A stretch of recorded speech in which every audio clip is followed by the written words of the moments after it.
Muito bom dia a todos, sejam todos muito bem-vindos a mais uma palestra desta quinta edição da Escola de Pesquisadores da USP de São Carlos. Como eu tinha falado lá no início, lá na outra sala, na outra apresentação, nós estamos realmente na última curva para cruzar a meta de chegada logo mais à tarde para fazermos então a última palestra e depois uma surpresa bem legal, uma surpresa do coração,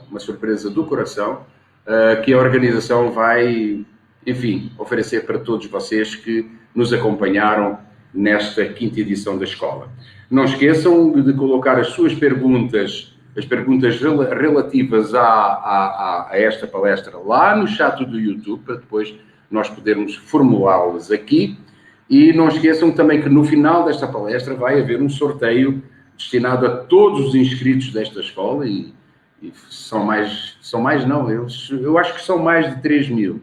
No início estava os 3 mil, mas eu acho que já aumentou o número de participantes da escola.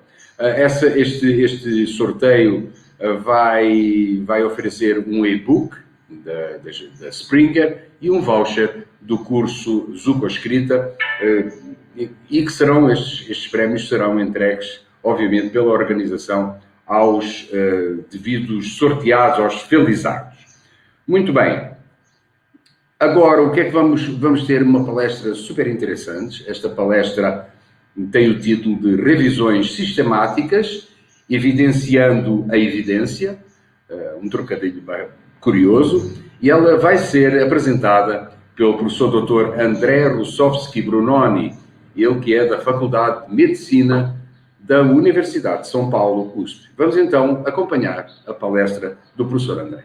Bom dia a todos. Primeiramente, eu gostaria de agradecer o convite para estar dando uma aula aqui na Quinta Escola de Pesquisadores. E o tema que eu vou abordar hoje chama-se Revisões Sistemáticas Evidenciando a Evidência.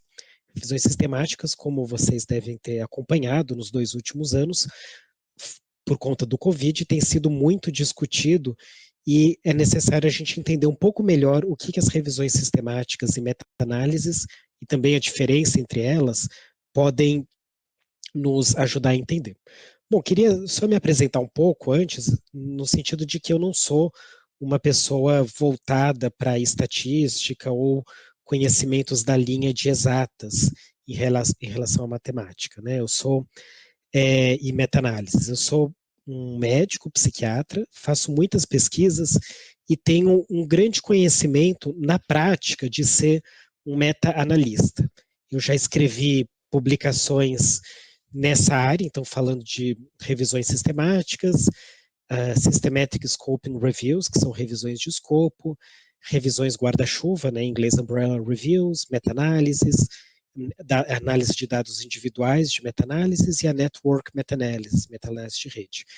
Reviso também constantemente artigos relacionados à revisão sistemática e meta-análises para revistas bem fortes, né, como o British Medical Journal, o JAMA Psychiatry e o Lancet Psychiatry, entre outras.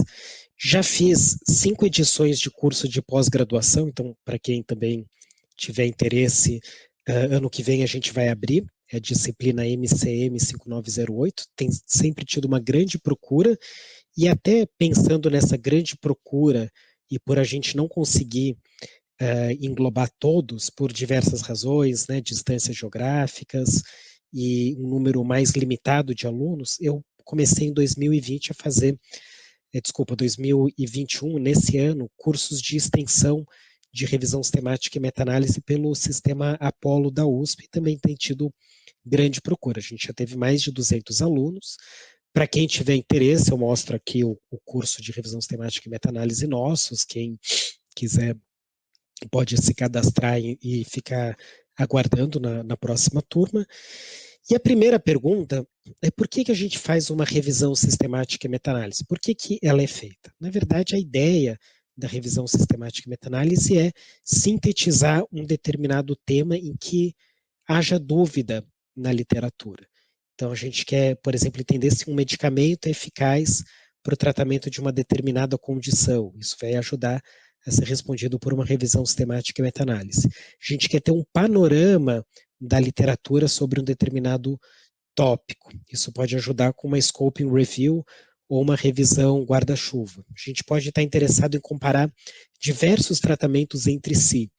Para isso, a gente faz uma network meta-analysis. Ou a gente quer identificar preditores de resposta bem precisos entre diferentes ensaios clínicos usando o mesmo tratamento e uma condição, e tratamento para a mesma condição, mesma doença. Para isso, a gente faz uma individual patient data meta-analysis. Então, existem diferentes aplicações. Uma coisa que eu vejo é que as pessoas gostam de fazer revisões temáticas e meta-análise para o próprio desenvolvimento acadêmico. O que seria isso? Então, por exemplo, alunos de iniciação científica, né, de graduação, de mestrado e doutorado, eles começam a estudar um determinado tópico.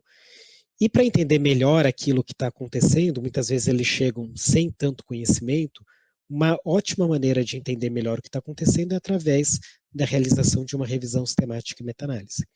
Também pesquisadores de diferentes estágios da carreira gostam de fazer revisões sistemáticas e meta-análise por um motivo bastante acadêmico, né, no sentido de que revisões sistemáticas e meta-análises costumam ser muito bem publicadas e costumam ser bem citadas, né? Assim, nem sempre a qualidade é tão boa, e a gente pode discutir, né, infinitamente sobre esses critérios de fator de impacto, de citações, mas o fato é que hoje em dia se valoriza isso, e muitas vezes os pesquisadores procuram fazer essa revisão sistemática e meta-análise pensando nessa perspectiva acadêmica.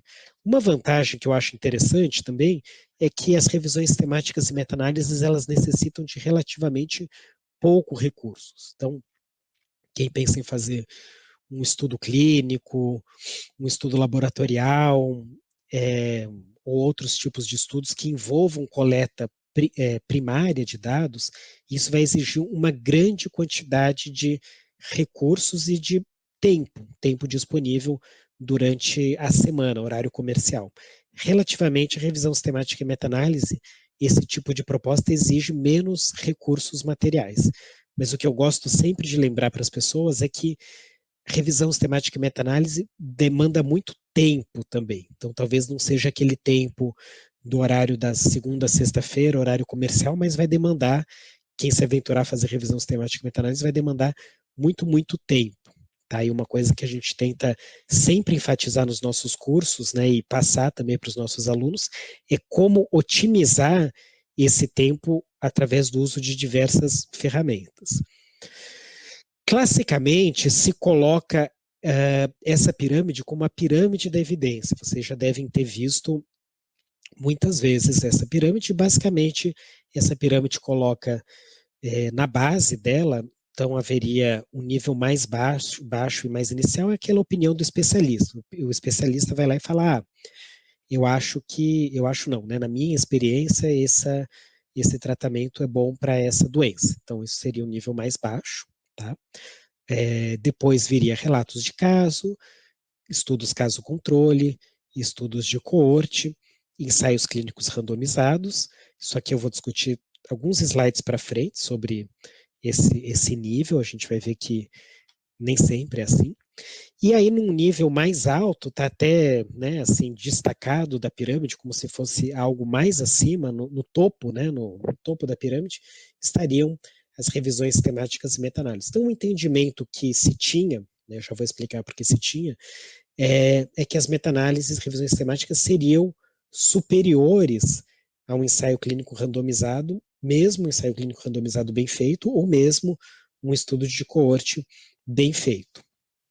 Isso trouxe vários questionamentos na literatura, e hoje em dia a visão mais moderna, mais atual que nós meta-analistas, né, se existe esse termo, que nós meta-analistas temos é um pouco diferente. Tá? Então aqui, felizmente eu não coloquei a referência aqui, eu vou tentar obter para vocês, mas é um artigo muito interessante de opinião que saiu no BMJ e que eles revêem essa ideia da pirâmide. Então aqui no canto superior esquerdo está a pirâmide clássica, e depois eles revisam a pirâmide. Então, Aqui à direita, a gente vê a primeira modificação, que tem um destaque da revisão sistemática e meta-análise, depois ela vai virar uma lupa logo abaixo, mas aqui começa a mostrar que nem sempre as barreiras são claras entre qual que é a melhor evidência. E isso aqui é um debate enorme, né? O que tem uma maior evidência?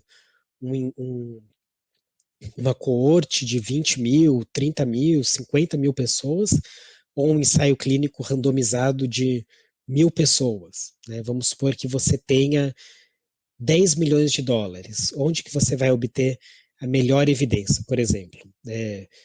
Eu quero usar a vitamina D para tratar a depressão. O que é melhor fazer? Pegar um estudo de coorte com 100 mil pessoas e coletar a vitamina D hoje, daqui a 5 anos, ou fazer um ensaio clínico randomizado com 1.000 pessoas, randomizar metade para tomar vitamina D, metade para não tomar, e avaliar a depressão em 6 meses. Eu até usei esse exemplo porque as coortes mostram uma coisa e os ensaios clínicos randomizados mostram outra. E o consenso da literatura é que, de fato, o ensaio clínico randomizado teria uma evidência superior, mas se eu trocar um pouco os números e falar coorte de 1 milhão e ensaio clínico randomizado de 100, aí já muda um pouco. Então é por isso que a gente tem essa ondulação aqui. E por último, a ideia é que a revisão sistemática e meta-análise não é que ela seria necessariamente melhor ou pior, mas ela amplifica e dá mais detalhe, como uma lupa, para entender o nível de evidência. E isso é muito importante para reforçar um conceito que a gente tem mais moderno, que a gente chama de garbage in, garbage out, né? Traduzindo, é lixo que entra, lixo que sai. Ou seja, se eu tiver uma evidência de meta-análise baseada em ensaios clínicos randomizados, entre aspas, lixo, né, de baixa qualidade, o resultado da meta-análise não vai ser melhor, ele vai ser lixo, né, do mesmo jeito. Então é isso que a gente tem que pensar, a meta-análise ela está amplificando. E aqui também destaca algo importante, porque as revisões sistemáticas e meta-análise são análise de dados secundários da literatura. A unidade da revisão sistemática e meta-análise é o ensaio clínico randomizado, não é o sujeito. Então, é uma análise secundária de dados da literatura e, com isso, ela vai ser essencialmente tão boa quanto os ensaios clínicos randomizados. Os ensaios clínicos randomizados, eles vão estar bons ou não de acordo com o grau de maturidade daquele conjunto de evidência. Então, se for um campo de evidência que os tratamentos estão bem estabelecidos, as condições clínicas estão bem estabelecidas, vão ter ensaios clínicos randomizados de boa qualidade e, por consequência, uma meta-análise de boa qualidade. Se for o contrário, uma área ainda experimental, estudos pilotos, os ensaios clínicos vão ser de menor qualidade, a meta-análise não vai fazer mágica, ela também vai ser de baixa qualidade. Outro ponto que eu queria destacar é que revisão sistemática e meta-análise não é sempre a mesma coisa. Às vezes até na rapidez, né, como é um nome muito grande para falar, eu devo ter até feito isso algumas vezes aqui nessa aula, a gente fala só meta-análise para simplificar, ou só revisão, mas é bom destacar que são duas coisas diferentes, e nem sempre as duas estão juntas, tá? Revisão sistemática é o processo sistemático de busca, coleta e extração de dados, bem como a parte da avaliação qualitativa da evidência. É isso, é você ir no PubMed e outras bases, né, que eu vou mostrar aqui, usar uma série de ferramentas e com isso chegar nos estudos que representam a tua hipótese. Essa é a revisão sistemática, que vão ajudar a responder a tua hipótese. A meta-análise, por sua vez, é o processo estatístico, é o cálculo estatístico. É nessa etapa que você vai abrir lá o teu software, o R, o Stata, Jamove, né, o programa estatístico que vocês escolherem, e vão fazer a estatística, digamos assim, é o cálculo de uma medida pontual de efeito. Teoricamente, você pode usar uma meta-análise sem fazer revisão sistemática, e você pode fazer uma revisão sistemática sem fazer meta-análise. Aliás, eu diria que o mais comum é uma revisão sistemática com uma série de meta-análises. Por que isso? Porque normalmente a gente faz uma série de análises. Quando eu quero ver a eficácia de um tratamento, eu vejo a eficácia de acordo com o desfecho contínuo, um outro desfecho contínuo, um desfecho categórico, taxa de aceitabilidade, efeitos colaterais. Isso, cada uma dessas comparações é uma meta-análise. Então, o mais comum é ter uma revisão sistemática com 5, 6 meta-análises no sentido de 6 processos estatísticos. E a evidência originada da meta-análise, isso que eu comentei um pouco no slide passado, vai também ser limitada pela qualidade da revisão sistemática e dos artigos incluídos. Sobre o que são feitas as revisões sistemáticas e meta-análise, qual que é a unidade delas, né? Então, o que é essa pergunta que eu estou fazendo? Estudo caso controle, coorte, ensaio clínico randomizado são análises de dados primários da literatura, sendo a unidade o sujeito.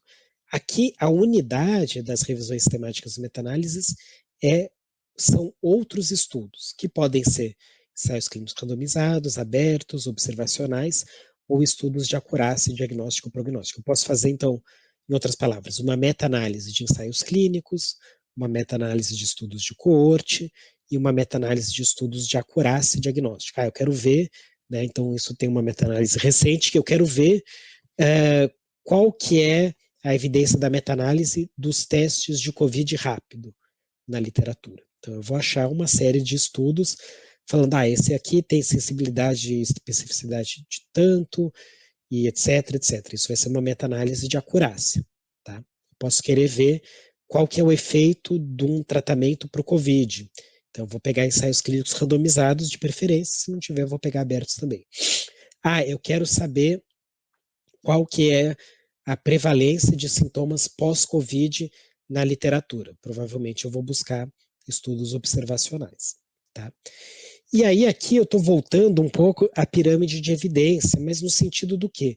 De mostrar o nível de evidência de causalidade. O que é causalidade? No fundo, todo estudo que a gente faz, seja desde um estudo em animal, até um estudo em humanos, ou um estudo com um N muito grande, a gente quer provar causalidade. O que é isso? É provar causa e efeito. Se eu quero mostrar que tabagismo aumenta câncer, né, então, em outras palavras, eu quero mostrar que há uma relação de causalidade e não que haja uma relação espúria. O que seria espúria? Seria uma relação casual, não causal, mas casual. O maior nível de evidência que eu vou ter aqui, e isso a gente pode falar que essa pirâmide ainda vale, é sem dúvida o ensaio clínico aleatorizado. Por quê? Porque só o ensaio clínico aleatorizado vai ter 3 pilares. Um que é a aleatorização em si, o outro que é o mascaramento, ou seja, as pessoas estão cegadas em relação ao tratamento que receberam, e o outro é a própria experimentação por intenção de tratamento. Isso confere uma grande robustez para inferir causalidade, diferente de uma coorte. A coorte, por sua vez, ela não é aleatorizada, ela não é mascarada, eu estou coletando dados, as pessoas sabem, e ela não tem um viés experimental, ela é um estudo observacional. Falando um pouco agora dos tipos de revisão sistemática, diria que o primeiro tipo seriam as normais. O que é normal? É aquela que a gente não dá nenhuma definição. Revisão sistemática é padrão, né? A gente também tem outras, como a Scoping Review, a revisão guarda-chuva, a revisão rápida, e a gente tem as revisões não sistemáticas. Eu coloco aqui, né? Obviamente, ela não é sistemática, a não sistemática, mas tem que tomar cuidado para não confundir. Então, muitas vezes na literatura as pessoas falam ou escrevem, né, uma revisão sobre o uso de um tratamento para o COVID, certo? Então, se não está escrito que é uma revisão sistemática, provavelmente ela é não sistemática. Qual que é a diferença? O problema é que na revisão sistemática, nossa pergunta é focada. Então, eu quero saber se o tratamento X funciona para COVID em pacientes adultos, tendo assim como desfecho específico a mortalidade. Uma revisão não sistemática vai ser assim, deixa eu ver, vou falar a evidência que eu espero do tratamento X para o COVID, pegar adulto, criança, vou pegar estudos em animais também, e o desfecho pode ser qualquer coisa, mortalidade, diminuição dos níveis de detecção do vírus e assim por diante. Não vai ter uma pergunta específica. Estratégia de busca da revisão sistemática vai ser previamente definida. Olha, eu vou buscar o PubMed, Embase, Web of Science e vou buscar pelos seguintes termos, né, as keywords. Aqui não é definido na revisão não sistemática. Critérios de seleção também vão estar bem definidos na revisão sistemática. Olha, só quero pegar estudos com qualidade e etc. Também não vai ser definido na revisão não sistemática, que também não vai revisar a qualidade dos artigos, e quase nunca a revisão não sistemática tem uma meta-análise. E a revisão sistemática, sempre que possível, vai ter uma meta-análise. Então, elas são bem diferentes. O que seria uma scoping review? Tá? Então, lembrando, tudo isso está dentro da revisão sistemática, porém nem todas vão ter todas essas características. Tá? Essa é uma dúvida comum que meus alunos perguntam. André, então aqui não deu para verificar a qualidade dos artigos incluídos. Então significa que a minha revisão não é sistemática? Não necessariamente. Você pode ter feito tudo isso e, por alguma razão, você não conseguiu incluir a qualidade dos artigos incluídos, a revisão da qualidade, mas mesmo assim ela vai ser sistemática. Tem que ter a maioria dos critérios. Tá? Uma scoping review, ela vai falar sobre o panorama geral de uma área no seu início. Ela vai tentar responder questões mais amplas na literatura, vai ter critérios de exclusão e inclusão mais frouxos, e a verificação da qualidade dos artigos e riscos de vieses, como eu falei, é opcional. Então, a Scoping Review ela vai ser a que tem menos características de uma revisão sistemática mais hard, né, mais completa, digamos assim.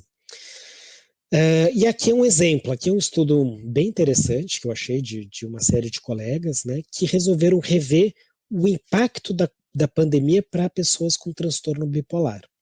Então, olha só como é uma pergunta ampla na literatura. E aí, numa revisão de escopo, você seleciona temas para serem revisados.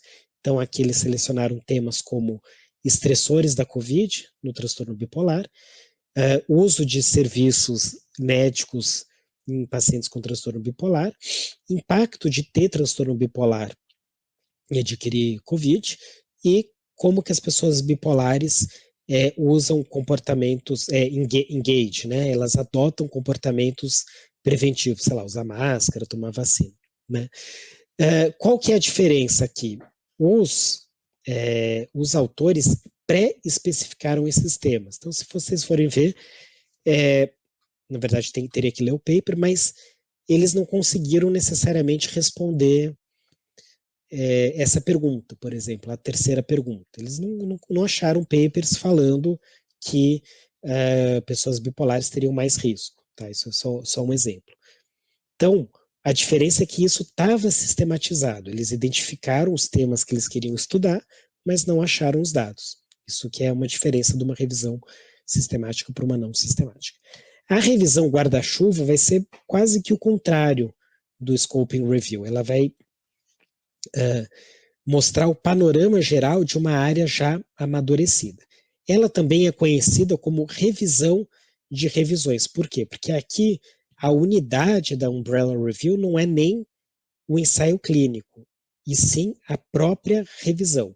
É uma revisão que só inclui revisões. Então é por isso que a área vai estar bastante amadurecida, porque chegou num ponto que só de coletar revisões, ou só de fazer uma revisão de revisões, a gente já vai conseguir ter uma boa ideia do tema. Então seria um estágio posterior em que já tem tantas revisões temáticas e meta-análises que tem que dar um passo além. E aí a unidade vai ser a revisão sistemática. Então aqui é um exemplo que nós fizemos, é a área que eu mais estudo, tá?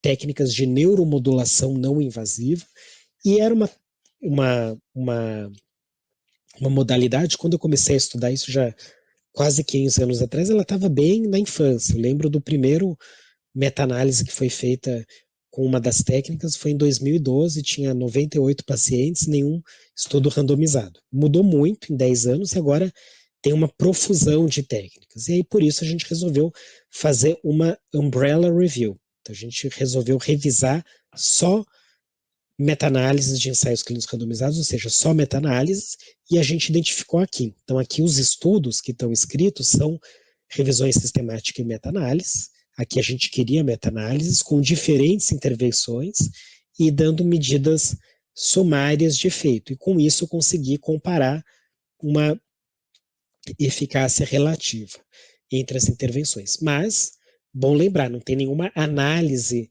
meta-analítica aqui. É uma comparação também subjetiva. Eu estou dando um panorama geral de uma área que já está mais madura. Existe o conceito de revisão rápida. O que seria uma revisão rápida? Não tem uma definição formal, mas seria uma revisão em que algumas etapas da revisão sistemática e meta-análise mais formais são puladas ou simplificadas para conseguir obter maior informação. E aí um exemplo logo no começo da pandemia foi essa Rapid Review, certo? Que queria avaliar o impacto psicológico da quarentena e como reduzir. Então ela pulou algumas etapas aí, e aí depois foi publicado, mesmo assim foi muito bem publicado. Então também lembrar que a revisão rápida ela é sistemática também. A única diferença é que ela não é tão extensa quanto uma revisão sistemática tradicional, tá? No curso que eu faço, a gente aborda todas essas etapas, muitas vezes tem uma aula inteira de 2 horas só para cada etapa. Eu vou tentar dar um panorama mais global para vocês, mas basicamente as etapas envolvem um pré-registro numa plataforma aberta, ou seja, você tem que registrar antes de fazer o estudo, para não ter uso pós-hoc de análises, né? Você tem que identificar um tema, identificar uma pergunta de acordo com os critérios PICO, vou chegar logo nisso, buscar no banco de dados, selecionar artigos e assim por diante. Então, para não ficar muito maçante aqui, eu leio um por um, vamos tentar pensar num estudo de caso, tá? Eu vou dar um exemplo de uma meta-análise, revisão sistemática e meta-análise que eu fiz, foi publicada recentemente, sobre o uso da TDCS na depressão. Então, TDCS é esse aparelhinho aqui, a gente coloca na cabeça das pessoas e tem uma eficácia antidepressiva, tá? Não é nenhum tratamento convulsivo, é uma corrente elétrica de uma intensidade muito pequena e tem efeito antidepressivo. Mas como é que é a síntese da evidência? E por isso a gente resolveu fazer essa revisão sistemática. Então, no começo a gente escolhe o tema e vai apresentar de uma maneira que seja interessante responder uma pergunta na literatura. Por que é interessante? Porque depressão é uma grande causa de incapacidade, os medicamentos são pouco eficazes e têm efeitos colaterais, e a TDCS, como a gente fala em inglês, é uma técnica segura, barata, de fácil aplicação, que poderia ser eficaz no tratamento da depressão. Depois, vocês têm que lembrar que para a gente entender, né, para a gente apresentar uma dúvida na literatura, não pode estar respondido a questão, obviamente. Então, se a TDCS, olha, já tem evidência de sobra que ela funciona, você não faria uma meta-análise. O que acontece é que tem uma evidência mista. Teve um estudo que não conseguiu mostrar direito que ela funcionava, outro também. Então, existia evidência mista da literatura de estudos recentes. Com isso, a gente vai fazer o PICO. Tá? O PICO é uma sigla, um acrônimo cujas palavras significam participantes, intervenções, comparações e desfechos, em inglês, desfecho outcome. Então, a gente estabeleceu um pico inicial de eu quero pacientes com depressão, o I, a intervenção seria o TDCS, o C, que a comparação seria o placebo, e O, são escalas de depressão. Se eu estou fazendo uma meta-análise de ensaios de coortes ou de estudos observacionais, em vez de intervenção, eu chamo de exposure, e aí eu chamo de PECO. Se eu estou fazendo uma scoping review, aí eu vou chamar de PCC. Então, participantes, conceito e contexto. Tá? Tem algumas variações de acordo com o tipo de unidade de estudo que a gente está falando. E depois a gente vai refinando os picos. Então, é por isso que é importante que quem faz uma revisão sistemática e meta-análise tenha um expertise na área. Então, por exemplo, eu quero pacientes com depressão. Né? Como eu sou psiquiatra, especialista na área de depressão, aí começa a surgir outras dúvidas. Eu quero só depressão unipolar, tem uma coisa que chama depressão bipolar, eu quero também, quero depressão secundária, quero depressão pós-parto, eu quero depressão pós-AVC. E qual que é a resposta correta? né, quando vocês forem fazer também as revisões temáticas de você. Não existe uma única resposta correta. Sou eu, como especialista, que falo, olha, depressão pós-parto é muito importante, então eu vou colocar. Ou eu posso falar, não, depressão pós-parto é muito diferente de uma depressão unipolar tradicional. Não dá para colocar. É o especialista que vai dizer isso. Intervenção. TDCS, mas vai ser imunoterapia, vai ser como tratamento adjuvante, vai ser psicoterapia associada, vai ter farmacoterapia associada, é a TDCS tradicional, é uma técnica mais nova. Mesma coisa, comparação. Eu quero comparar mesmo com placebo, quero comparar com antidepressivos, quero comparar com tratamento as usual, e os outcomes, escalas de depressão. Mas o que eu vou querer avaliar? Melhora clínica na escala? Resposta? Remissão? Qual que é o desfecho primário? Qual que é o desfecho secundário? Então, todas essas dúvidas, eu como especialista, ou especialista que está fazendo a meta-análise e a revisão sistemática, vai ter que responder antes de começar a fazer a busca. E aí, a gente começa a fazer as buscas na literatura, a gente busca a literatura tradicional, então tem a Cochrane Central Registers of Control Trials, que chama Centro, é uma que a gente busca. As mais famosas é o PubMed Medline e o Embase, tá? Os dois, Medline e Embase juntos, conseguem cobrir 90% da literatura. Pode colocar o Web of Knowledge também, e que se eu estou buscando algo mais específico, então latino-americano eu vou atrás do Lilacs, algo na área de psicologia, eu vou no PsycInfo e assim por diante, e existe fontes de dados para mais nichadas, digamos assim, se bem que hoje em dia muita coisa, pelo menos na área da biomedicina, vai estar no Medline e no Embase. Outras fontes de referências, tá? Lembra que aqui eu estou na fase de procurar estudos, então talvez eu possa verificar artigos que citam ensaios clínicos randomizados altamente citados. Posso verificar referências de revisões temáticas e meta-análises recentes. Eu posso contatar especialistas na área. Olha, eu vejo lá que aquele autor é especialista na área e mando um e-mail para ele, olha, você está sabendo aí de algum estudo recente?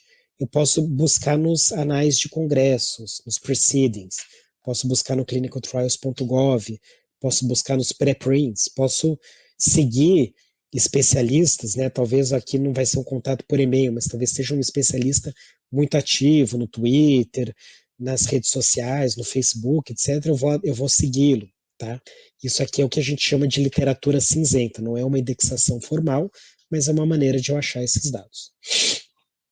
E como é que a gente vai achar isso? Normalmente a gente faz uma estratégia mais ampla e depois vai refinando, um processo iterativo até identificar grupos de palavras-chave. Aqui eu estava interessado em 3 grupos de palavras-chave: depressão, TDCS e ensaios clínicos randomizados. Então a estratégia que eu fiz, eu entrei aqui no PubMed Advanced e busquei termos. Então eu queria depression, ou depressed, ou depressive, ou depression, que aqui é um termo mesh. Também nas aulas a gente explica o que é um termo mesh, aqui não vai dar tempo, mas acredito que muitos de vocês já ouviram falar. E com isso eu identifiquei esse montão de artigo, mais de quase 350 mil. Depois eu coloquei isso aqui, randomized, sham controlled, etc. E eu achei mais tantos artigos, e depois TDCS eu busquei também, e aí eu fiz o AND, né? O AND significa que cruza esses 3 campos, e no final eu identifiquei 104 artigos na hora que eu cruzo tudo. Já terminou a busca? Não. Nessa primeira passagem, eu vou dar uma lida só no título dos artigos, tá? Então, só de ler, aí eu tento triar. E aí lembra assim, sendo um especialista ou não, eu posso pegar coisas que eu tiro de cara, né, excluído, eu posso ficar em dúvida e aí querer abrir o artigo, e aí tem coisas que eu já vou incluindo. Então, nessa primeira passagem, a gente vai fazendo essas coisas e vai preenchendo o flowchart, que é inclusive uma figura obrigatória para ser colocada nos ensaios clínicos, desculpa, nas revisões sistemáticas e meta-análise. Então, eu vou colocando aqui, por exemplo, eu identifiquei 104 records, eu excluí X artigos, e aí no final eu vou chegando nesses números de referências, quais foram excluídas, quais eu li o artigo inteiro. Então aqui, por exemplo, eu estou representando uma outra passagem que eu peguei 30 artigos, baixei todos os PDFs deles e no final fiquei com 20 estudos. Como que a gente organiza esse processo? Então, de novo, né, na nossa... Desculpa falar muito do curso, mas é que isso aqui envolve uma aula inteira do curso, que é como organizar todo esse processo. Pode ser feito desde algo tão simples quanto uma planilha no Excel, usar sistemas como o EndNote, o Mendeley e o Huffman, e o que tem sido a queridinha dos olhos dos meta-analistas é o Ryan. Então, vocês que estão começando a estudar, se quiserem ver o que está sendo mais usado hoje em dia, entra nesse site aqui, se cadastrem e vejam por que ele é tão interessante, mas basicamente porque ele permite colaboração online de vários autores. Depois, não acabou ainda, eu tenho que verificar a qualidade dos estudos. Eu incluí 20 estudos, mas quem garante que esses 20 estudos são bons ou se são o garbage, né? Se eles não são lixo. Isso é importante porque, como eu comentei com vocês, uma pesquisa não pode ser melhor que a qualidade dos dados e uma meta-análise, então, não pode ser melhor que os seus estudos. Isso vai exigir um conhecimento da metodologia dos ensaios clínicos, tá? Pensando que vai ser a meta-análise, entre aspas, mais fácil que uma meta-análise de ensaios clínicos. E por quê? Porque ela sempre tem esse jeitão. Então, é uma amostra que vem de uma população, essa amostra é randomizada em 2 grupos, normalmente intervenção experimental e controle, ou placebo, e os pacientes e pesquisadores vão estar mascarados. Pode ser estudos de fase 2 ou fase 3, mas vai ter todas essas etapas. Tá? Eu vou avaliar a qualidade de um ensaio clínico tentando identificar vieses, certo? Isso tem uma boa validade interna. O que seria isso, basicamente? Um estudo que tem alta validade interna é aquele cujos resultados observados são verdadeiros, livres de vieses e refutando-se explicações alternativas. E eu posso ter vieses em diferentes etapas. Posso ter viés de seleção, viés de amostragem, viés de aleatorização, viés de ocultação da locação, viés de mascaramento, viés do grupo controle e viés de aferição de resultados, entre muitos outros. Né? Então, de novo, a gente tem aulas específicas debatendo cada um desses viés. Tá? Isso aqui vai ser tudo no campo da validade interna. Logo no começo, tinham escalas como a escala Haddad, talvez você já tenha ouvido falar, que ela graduava a qualidade dos estudos de 0 a 5. Basicamente levava em conta só 3 aspectos, se é randomizado, se é duplo cego ou se tem dropouts. Uma escala até interessante, mas não é mais usada hoje em dia. Tá? Hoje em dia a gente sabe que, ou não deveria, acho que ela até é usada, mas não deveria ser, porque ela é muito pobre, ela não dá uma visão granular do que está acontecendo. Depois veio a escala Pedro, que é um pouquinho melhor, mas também não recomendo utilizar. O que se recomenda utilizar hoje em dia é a Cochrane Risk of Bias Tool. Tá? Vocês podem, por exemplo, baixar no site, tá? Pena que não dá para ver tão bem, mas se vocês colocarem aqui Risk of Bias Cochrane, vocês conseguem identificar e baixar um documento interativo. E aí a versão 2.0 já está na segunda versão, né? Ela vai levar em conta 6 coisas, na verdade 5.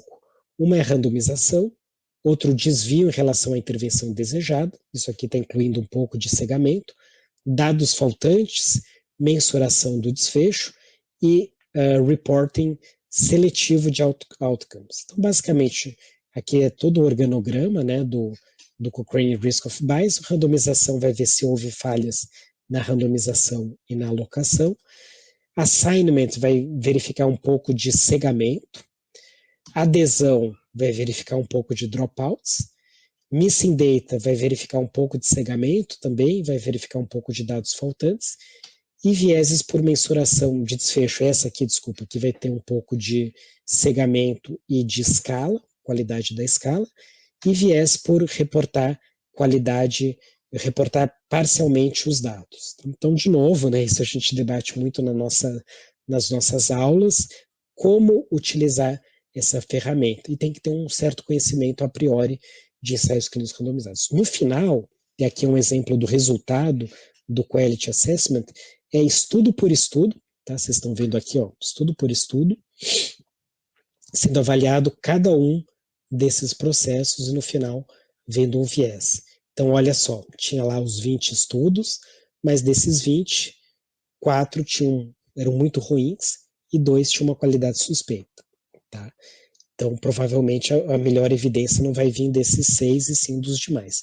E aqui depois se dá uma ideia geral de cada uma dessas etapas, né, numa visão mais ampla. Além da validade interna, há que se considerar também a validade externa, como os resultados identificados pela meta-análise podem ser transpostos para uma população maior, certo? Então, se eu achei que a estimulação elétrica funciona, funciona para quem? Para deprimidos no mundo inteiro, deprimidos de países em desenvolvimento, de países desenvolvidos, aonde que vale? Tá? Como é que eu transponho e implemento essa evidência para o clínico geral e para o não pesquisador? E isso, os instrumentos atuais que a gente tem da Cochrane, elas não dão conta disso. Então, por isso, tem algo complementar à Cochrane, isso é bem mais moderno, de 5 anos para cá. Para vocês terem uma ideia, no meu primeiro curso, em 2013, a gente não falava disso. Então, quer dizer, é uma ciência em constante evolução, com incorporando sempre novas tecnologias, e uma das tecnologias, né, digamos assim, é o GRADE. Tá? Quando vocês forem dar um Google no GRADE, vocês vão achar isso aqui, que é o GRADE Pro. O Grade Pro é um programinha que pessoas envolvidas no Grade, mas não só elas, desenvolveram para ajudar a dar uma nota do Grade, mas não é exatamente a mesma coisa, tá? De qualquer forma, vocês podem dar uma olhada aqui no Grade Pro. E o que vai ser levado em consideração no Grade?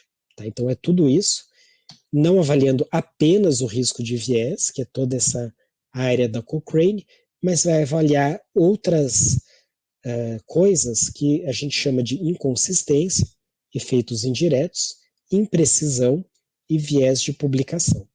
Tá? Basicamente, a ideia do grade é ir uma etapa além. Tá? Então, eu, por exemplo, vamos supor que a minha meta-análise mostrou esse risco relativo, mas o grade ele vai me dar uma ideia da qualidade da evidência e quanto que eu posso transpor. E aí, com base na qualidade da evidência, tá, que vai muito além da verificação da qualidade, só então repetir aqui, que é a qualidade da evidência da minha revisão sistemática e meta-análise. Aquela qualidade da evidência que eu falei, ela estava falando qualidade da evidência dos estudos. Aqui é a qualidade da evidência do resultado da revisão sistemática e meta-análise para transpor para uma população maior. E aí eu posso ter 4 níveis de evidência do grade. Então, eu confio muito que o efeito é alta, né, até muito baixa. Na muito baixa, nós temos pouca confiança que o efeito observado corresponde ao efeito real. Basicamente, a inconsistência vai falar sobre a heterogeneidade dos resultados, a imprecisão versa sobre intervalos de confiança largos por estudos com baixo poder estatístico, a evidência indireta se o pico está adequado ou não, e o viés de publicação vai ser se houve uma publicação seletiva dos resultados. Aqui vale a pena a gente prestar um pouco mais atenção na heterogeneidade. O que significa isso? Heterogeneidade é aquela ideia da meta-análise, né? Muita gente fala que meta-análise junta maçãs e laranjas. Uma heterogeneidade aceitável vai ser a gente falar, olha, tudo bem, né? Então, laranja e maçãs, né? Elas são maçãs e laranjas são frutas, ok? E uma heterogeneidade inaceitável seria se criar um monstrengo, assim, né? Uma maçã laranja, uma laranja maçã, uma coisa assim. Aí vai ter uma heterogeneidade não aceitável, porque isso não vai significar nada.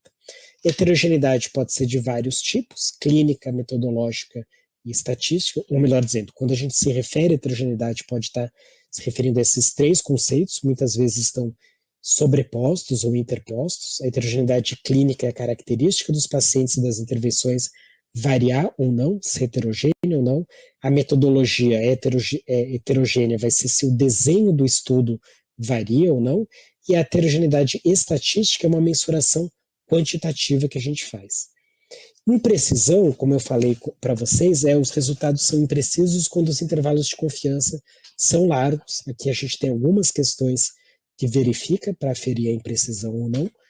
outras questões para viés de publicação que a gente verifica ou não, e uma das maneiras de verificar é acessando o viés de publicação com um funnel plot. Hoje em dia se chama mais de Small Study Effects do que evidência de viés de publicação, também por razões que esse funnel plot pode estar alterado mais por efeitos de estudos pequenos, mas basicamente a ideia é que aqui à esquerda eu não tenho viés de publicação, porque os estudos, ou o efeito de estudos pequenos, porque os estudos estão distribuídos, e aqui eu teria uma evidência de viés de publicação, porque está assimétrico, eu tenho mais estudos de um lado do que outro do funnel plot. Depois a gente chega na etapa de extração de dados, então quer dizer, depois de tudo isso, é que a gente começa a meta-análise propriamente dita. E eu até diria para vocês que a fase mais difícil é a revisão sistemática dos dados, muito mais do que a meta-análise em si. E aí eu vou coletar os dados dos meus estudos, como é que eles devem ser extraídos, se eu tenho dados contínuos ou categóricos. Então, por exemplo, no exemplo que a gente estava conversando, de TDCS na depressão, eu tenho que decidir se os dados contínuos vão ser extraídos, aí eu vou querer scores de depressão, ou se eu vou querer dados categóricos como resposta clínica, porcentagem de melhora de depressão. Para meta-análise de dados contínuos, a gente extrai basicamente 3 valores, a média, o desvio padrão e o N. Aqui à esquerda eu estou representando uma extração bem fácil, porque o autor deu tudo, né, o N, a média e o desvio padrão, vocês estão vendo aqui, mas às vezes tem figuras em que fica muito difícil extrair, os autores colocam alguma coisa mais ou menos assim, e aí eu tenho que me virar. Também tem várias ferramentas que a gente discute nas aulas, como extrair os dados daqui.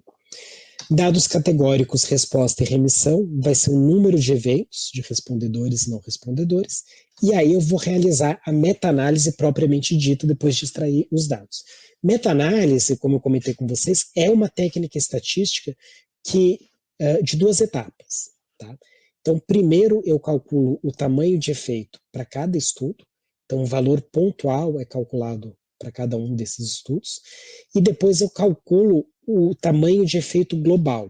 Então eu calculo uma estatística total, tamanho de efeito global, que é basicamente uma média ponderada de cada um dos estudos, dependendo do peso de cada estudo que eu dou. Existem diferentes maneiras de medidas de tamanho de efeitos, elas envolvem muitas vezes uma padronização, então tanto o D de Corren, quanto o delta de Glass, quanto o G de Redis, é uma diferença entre as médias dividido pelo desvio padrão, tá? Envolve basicamente variações disso, e dicotômicas eu teria o odds ratio e o risco relativo. Tá? E elas podem ser feitas de forma fixa ou aleatória. Basicamente, isso envolve diferenças na aferição do peso de cada estudo. Então, eu vou ter um estudo de 100 pessoas, outras de 1.000, outras de 20, outras de 500. Como que eu defino esse peso? A meta-análise de efeitos fixos, basicamente, ela vai pesar de acordo com o tamanho. Então, a 1.000 vai pesar 100 vezes mais do que uma de 10. Tá? Um N de 1.000 vai pesar 100 vezes mais do que um N de 10. Então, eu estou entendendo, né, a assunção por trás é que é como se viesse todo mundo de um único pool, certo? E aí, por isso, um N de 1.000 vai valer muito mais do que um N de 10, porque é como se viesse todo mundo da mesma população. Mas eu posso fazer efeitos aleatórios, entendendo que não é que vem de um poolzão só, e sim de vários poolzinhos. Então, ou seja, esse N de 1.000 no Brasil pode pesar diferente de um N de 50 na Austrália, não só 20 vezes a mais, mas levando em conta outros parâmetros, tá? Ele assume que há mais de uma fonte de erro, mais de uma fonte de heterogeneidade, certo? Normalmente se dá uma opção de fazer efeitos aleatórios e não fixos, também nas aulas a gente discute quando optar por cada uma delas, mas vocês podem ver aqui 2 meta-análises, qual que é de efeito fixo e qual que é de efeito aleatório. Então, é uma maneira fácil de identificar. A gente procura aqui um quadradão grande que vai representar um N grande, então aqui a gente pode procurar por aqui N's grandes, né? E aí eu vejo, ó, essa aqui tem um N grande e aqui ela está valendo 7%. a mesma aqui está valendo 16%. Lembra que uma meta-análise de efeitos fixos, estudos maiores tendem a ter mais peso. Tá? Então, e vamos comprovar isso, vamos procurar um N pequenininho. Esse aqui não, aqui não é nem tão pequenininho. Deixa eu ver aqui. Aqui, vai, Bojo, aqui é um N... Poderia até ser o C-grave, desculpa.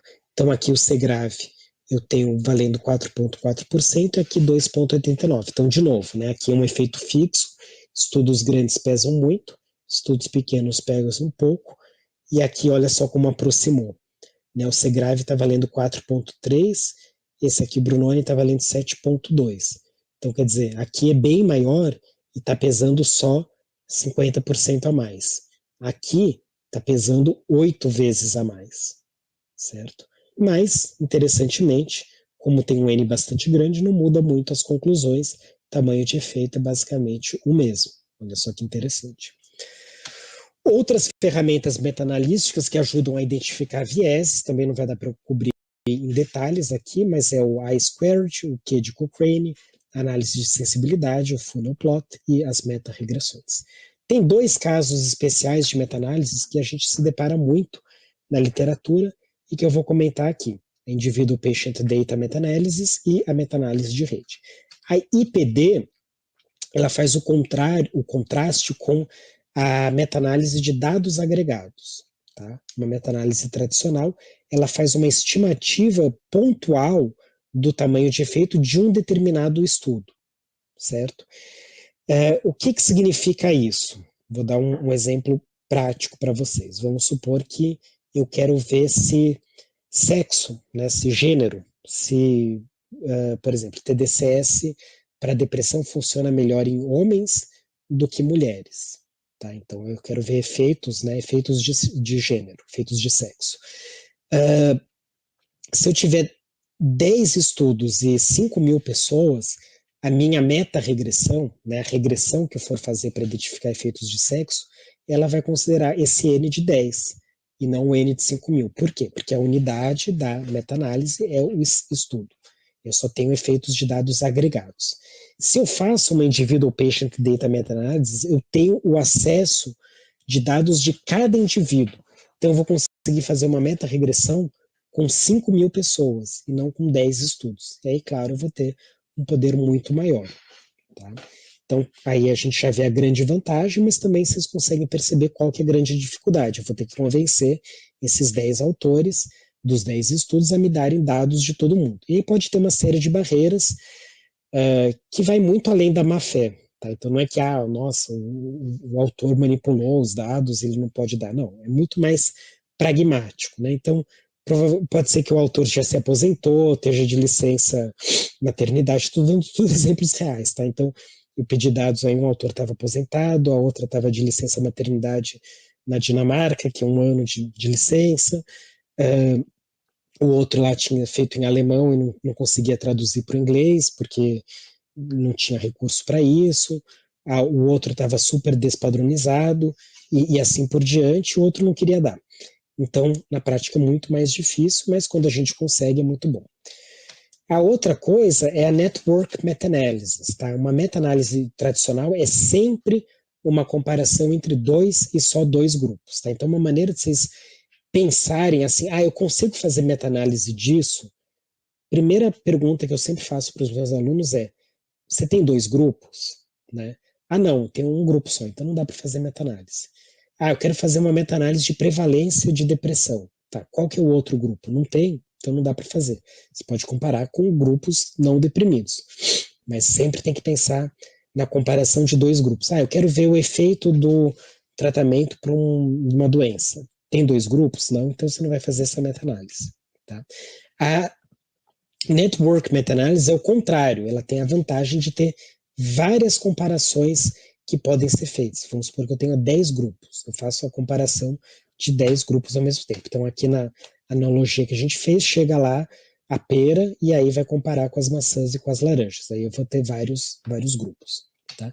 que é o exemplo de uma meta-análise de rede que eu fiz, né? Foi uma das mais bem publicadas que eu tive, mas basicamente tem essa figura de rede aqui, então é uma figura bonita, né? O network plot, que permite a gente ver as diferentes comparações. A meta-análise de rede vai ter 3 barreiras adicionais ou 3 problemas adicionais que vão ter que ser levados em conta. Uma é a transitividade, que é a premissa que é possível comparar tratamentos indiretamente via as nós. Outro é a heterogeneidade, mas não só a heterogeneidade entre 2 tratamentos, e sim a heterogeneidade da rede como um todo. E o C é a consistência, se o tamanho de efeitos diretos e indiretos são semelhantes. Tá bom? Então, basicamente, aqui era uma ideia geral, um panorama geral que eu queria dar para vocês de como se faz revisões sistemáticas e meta-análise. Quem quiser se aprofundar mais, tem esse manual da Cochrane, tá? O Cochrane Handbook for Systematic Reviews and Interventions, que é de acesso livre aqui.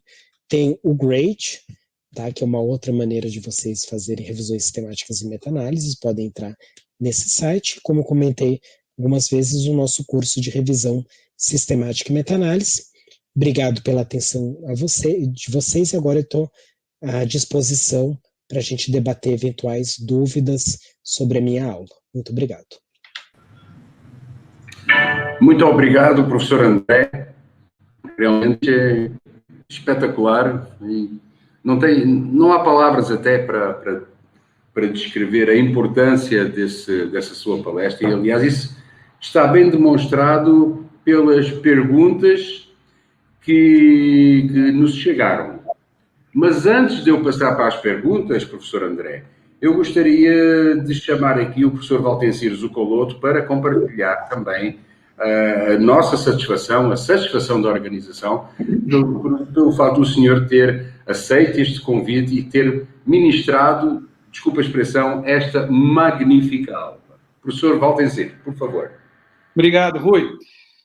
Professor André, eu só estou aqui rapidamente passando para, em nome da nossa comissão de organização da 5ª Escola de Pesquisadores, agradecê-lo inicialmente por ter aceito o convite, agradecê-lo por essa apresentação muito boa, né? Excelente, que ajuda muito os nossos alunos, e também para cumprimentá-lo, né? Pelas suas conquistas aí nessa última análise da Clarivate como um dos highly cited researchers. Então, meus parabéns pela sua performance, professor André. Eu não conheço pessoalmente, mas estendo já um convite. Nós temos muitas colaborações com vários colegas seus aí da Faculdade de Medicina, com o Roger, a equipe e tudo mais. Vai ser um prazer um dia recebê-lo aqui no nosso grupo para tomar um café. Professor... Obrigado. Obrigado, André, muito obrigado, viu? Muito obrigado. Nós temos muitas perguntas, eu vou deixá-lo aí tranquilo, mas só fiz questão de agradecê-lo realmente por essa brilhante palestra e pelas suas conquistas aí acadêmicas recentes. Obrigado, um abraço, professor. Obrigado, professor. Um abraço. Muito obrigado, professor Zucoloto, pela sua rápida presença aí, relâmpago. Vamos então passar às perguntas que nos chegaram. A primeira pergunta é do Misael Martins. Qual a diferença entre a meta-análise e a revisão sistemática e por que é que o RS está acima do MA, portanto, na pirâmide? Bom, como a gente falou, a revisão sistemática é o processo de busca na literatura e a meta-análise é a técnica estatística que a gente utiliza para fazer esse tipo de cálculo, né? Como a gente pode ter revisão sistemática sem meta-análise, mas não meta-análise sem revisão sistemática, então por isso que a revisão sistemática fica um nível acima da meta-análise. Muito bem. Aqui temos o Ricardo Seneviva. Ele pergunta, e a pesquisa translacional? Qual é o papel dos estudos translacionais nas pirâmides de qualidade das evidências? Pois é, né? A parte dos estudos translacionais é sempre um aspecto interessante, então a gente pode... Mas ainda a gente tem esse entendimento que a principal evidência vai ser a evidência clínica, né? E a evidência clínica ela tem os desfechos clínicos, então morte, né, infarto, depressão, esse tipo de coisa. A pesquisa translacional ela vai ter um papel muito grande quando a gente pensa no estudo pré-clínico, fase 1, fase 2, fase 3.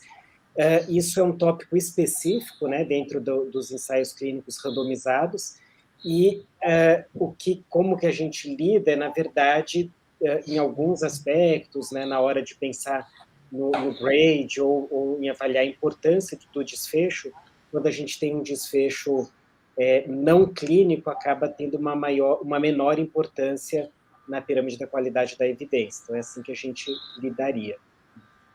Muito bem. O António, a Larena, aliás, é a Larena agora que pergunta o que é que o senhor sugere para a avaliação metodológica e o risco de viés da revisão sistemática. Poderia falar também sobre os tratamentos de intenção? Pergunta dela.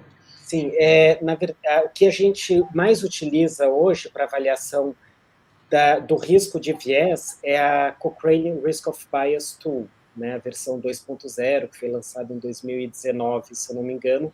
Ela é o principal instrumento para avaliação metodológica.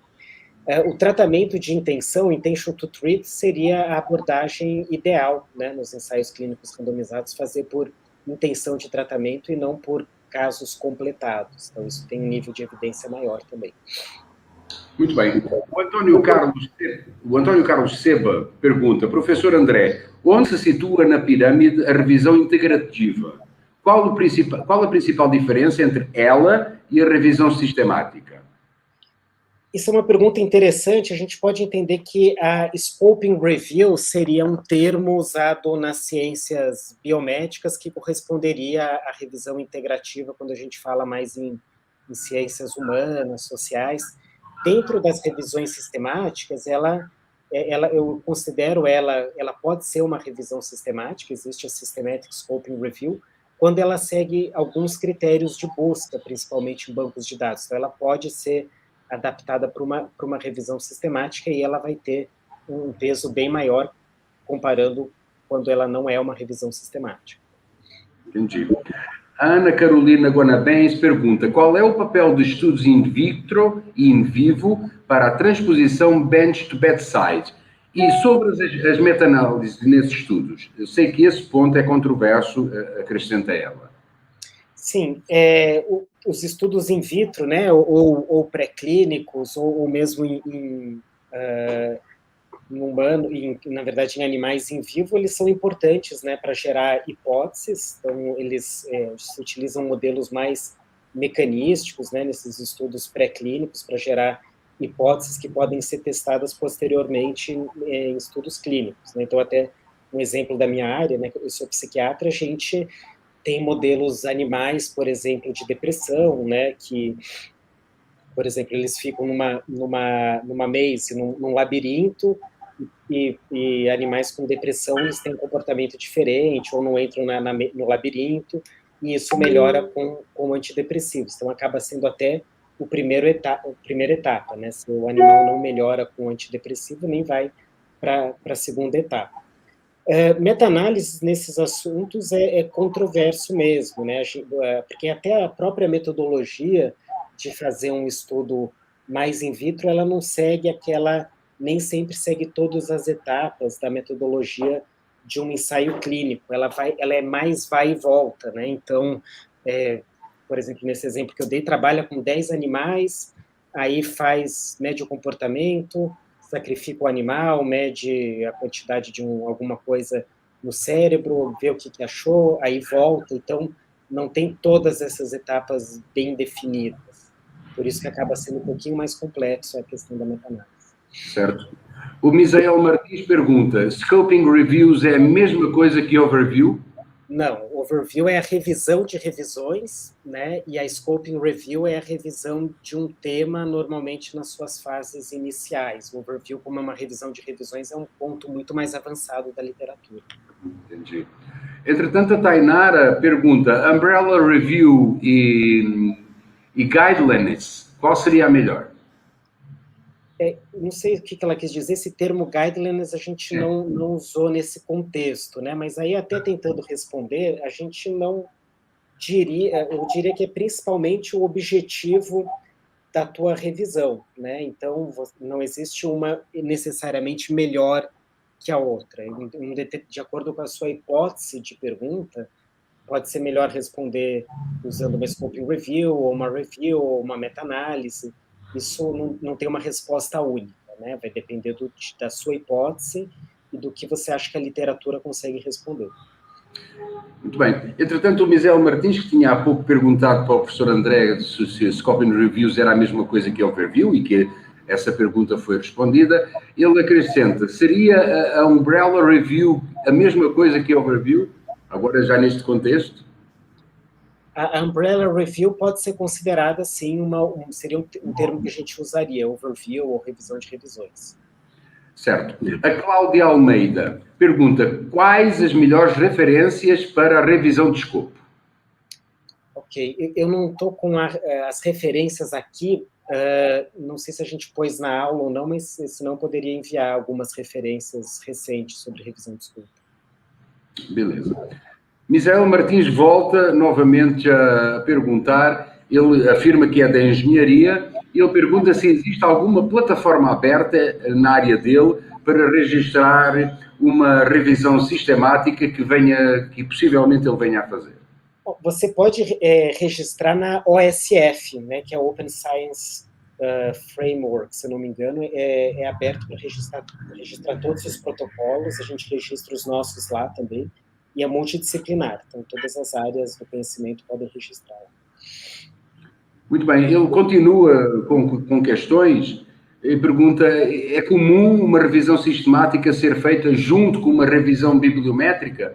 Ele diz que não se refere a uma revisão bibliográfica, mas sim a uma revisão bibliométrica. Eu acabei mostrando, né? Mas não é comum, não se faz, não é costume fazer uma revisão bibliométrica, apenas bibliográfica.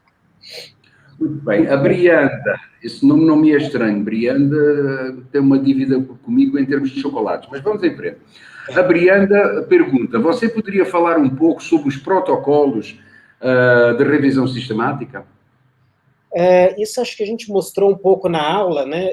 Onde a gente pode pegar os protocolos é principalmente nos guidelines da Cochrane, que é um acesso aberto, mas basicamente é a ideia de definir a sua pergunta, estabelecer os critérios pico, identificar as keywords, as palavras-chave com base no pico, e aí coletar os artigos. Mas aí vai ter uma série de pequenas etapas que vale a pena ler com calma nesse manual.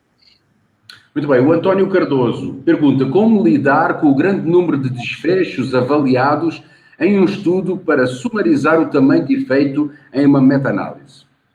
Isso vai depender da sua variável ou desfecho de interesse, certo? Então, por exemplo, se eu estou estudando para a depressão, eu tenho várias variáveis, né? Resposta, remissão, melhora clínica, tempo de melhora, e aí eu, né, de acordo com o meu conhecimento, ou você, de acordo com o seu conhecimento, vai escolher qual seria o seu desfecho primário.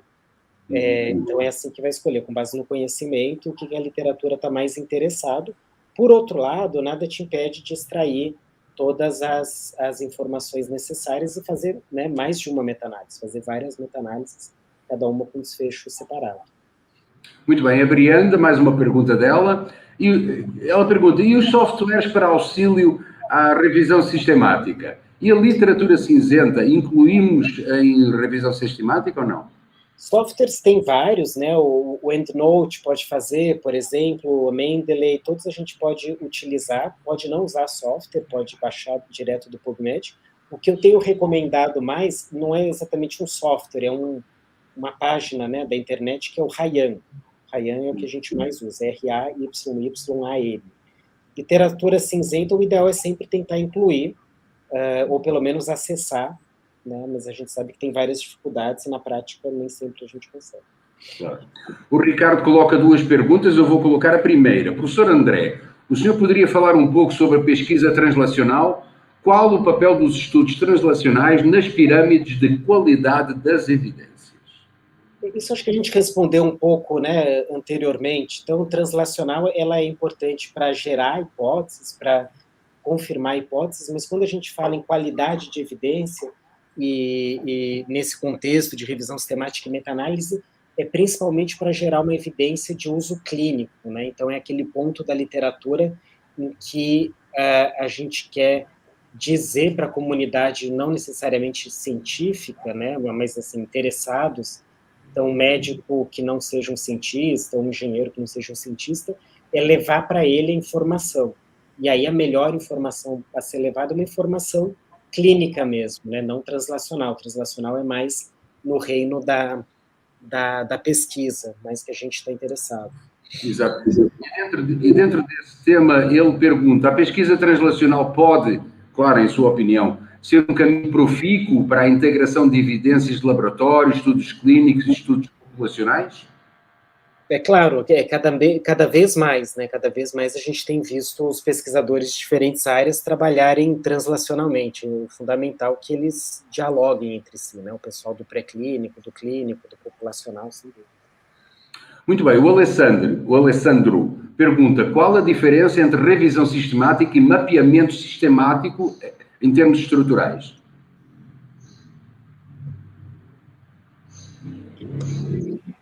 Voltamos. Conseguiu ouvir a pergunta, professor André? Sobre a diferença entre revisão sistemática e mapeamento sistemático em termos estruturais. Olha, para falar a verdade, eu não conheço esse conceito de mapeamento sistemático. Então, não vou responder exatamente. Com certeza, depois nós vamos encaminhar ele para o seu e-mail, para ele explicar um pouquinho melhor qual é a dúvida dele em relação a este tema. O Verlan pergunta que é um ferramental maravilhoso e gostaria de saber se ele também é passível de aplicação em ciências humanas, que lidam mais com evidências qualitativas. Sim, é possível, principalmente a revisão sistemática, que pode ser feita de diferentes maneiras, inclusive a Scoping Review acaba sendo utilizada. A meta-análise, por outro lado, ela exige números, né, para fazer uma comparação entre grupos, e aí quando a gente tem evidências qualitativas que não possam ser levadas do ponto de vista quantitativo, numérico, aí não é possível. Muito bem, estamos praticamente no fim. A doutora Elizabeth pergunta, professor, qual o software para análise qualitativa que seja gratuito? Olha, qualitativo é o próprio Cochrane Risk of Bias Tool, ela é gratuito, né? Tem até uma macro de Excel, vai preenchendo as informações e o resultado sai, né? O Revman, que a Cochrane disponibilizava gratuitamente, acho que agora não disponibiliza mais, ele faz isso também, e o Grade Pro, que também é um software, um app, né, de uso gratuito, ele também ajuda nisso. Então, muito o Grade Pro e a macro do Cochrane Risk of Bias. Muito bem, professor André, cumprida esta missão, muito obrigado pela sua participação, obrigado por esta aula imensa que o senhor proporcionou aos nossos participantes e a nós mesmos da organização. Eu envio um grande abraço, os nossos agradecimentos e que o senhor tenha um Feliz Natal. Obrigado, vocês também, obrigado por terem me recebido aqui na escola. Muito obrigado. Muito bem, agora para os nossos participantes, senhoras e senhores, meninos e meninas, é assim, chegamos ao fim desta palestra, não esqueçam que agora já a seguir, agora mesmo, na sequência, vamos ter aqui um sorteio de brinde, então vamos ter o sorteio de mais um e-book da Springer e mais um voucher do curso Zuko Escrita. Portanto, a nossa organização já está preparando esse sorteio. Vamos então ver para quem é que vai o e-book da Springer. Opa, Pamela de Castro, França. Felizarda, acaba de ganhar um e-book da Springer. E agora vamos ver quem é que vai ganhar o voucher do curso Zuko Escrita. Lucas Fer, muito bem. Felizardos, parabéns para vocês. A organização vai entrar em contato com cada um de vocês para entregar estes produtos. Muito bem, agora uma referência a quem é que nos mandou, quem é que nos enviou abraços e quem enviou também abraços para o professor André. Vamos lá. A Universidade Federal do ABC, São Paulo, a Unesc de Criciúma, Santa Catarina, USP, Escola de Enfermagem, Universidade Federal da Bahia, UNEB, Universidade do Estado da Bahia, Universidade Federal do Paraná, Universidade Católica de Pernambuco, a Universidade Federal de São Carlos, nossa querida UFSCar, Universidade Regional de Blumenau, em Santa Catarina, Universidade Federal Rural do Rio de Janeiro, Universidade Federal de Rondonópolis, no Mato Grosso, USP, Campos de Lorena, USP lá em Lorena, Universidade Federal de Mato Grosso, em Campo de Cuiabá, Universidade Estadual de Maringá, Paraná, Universidade Estadual de Mato Grosso, lá em Barra do Bugres, e temos a PUC de Minas Gerais e a galera do Rio Grande do Sul que enviou para nós um grande abraço. Uma citação aqui de agradecimento, de solidariedade para aqueles que estão lutando em prol dos meus chocolates. Então, professor Adriano Tralbeck, um grande abraço. A gente já se conhece de várias escolas aqui de pesquisadores. Para o Jackson, que pergunta se já ganhei o chocolate. Mentira, não ganhei nada. A Larene, um grande abraço pela consideração. Brianda está-me devendo 2 quilos de chocolate. A multa aumentou, claro. E o Luan Alim diz que está em solidariedade comigo para eu ganhar esses famosos chocolates que de forma alguma chegou aqui nada. Meus amigos, nós vamos fechar com chave de ouro logo à tarde. Não esqueçam aqui, às 14 horas, vamos ter o encerramento da nossa escola de pesquisadores. Vamos ter aqui, ao vivo de Londres, o professor Sir Philip Campbell. E depois, claro, da palestra dele e de responder às perguntas, vamos ter as surpresas que a organização reservou para vocês. 14 horas aqui não, na outra sala. 14 horas online para nós podermos fechar esta escola em beleza. Beijos para elas, abraços para eles. Encontramos-nos às 14 horas. Tchau.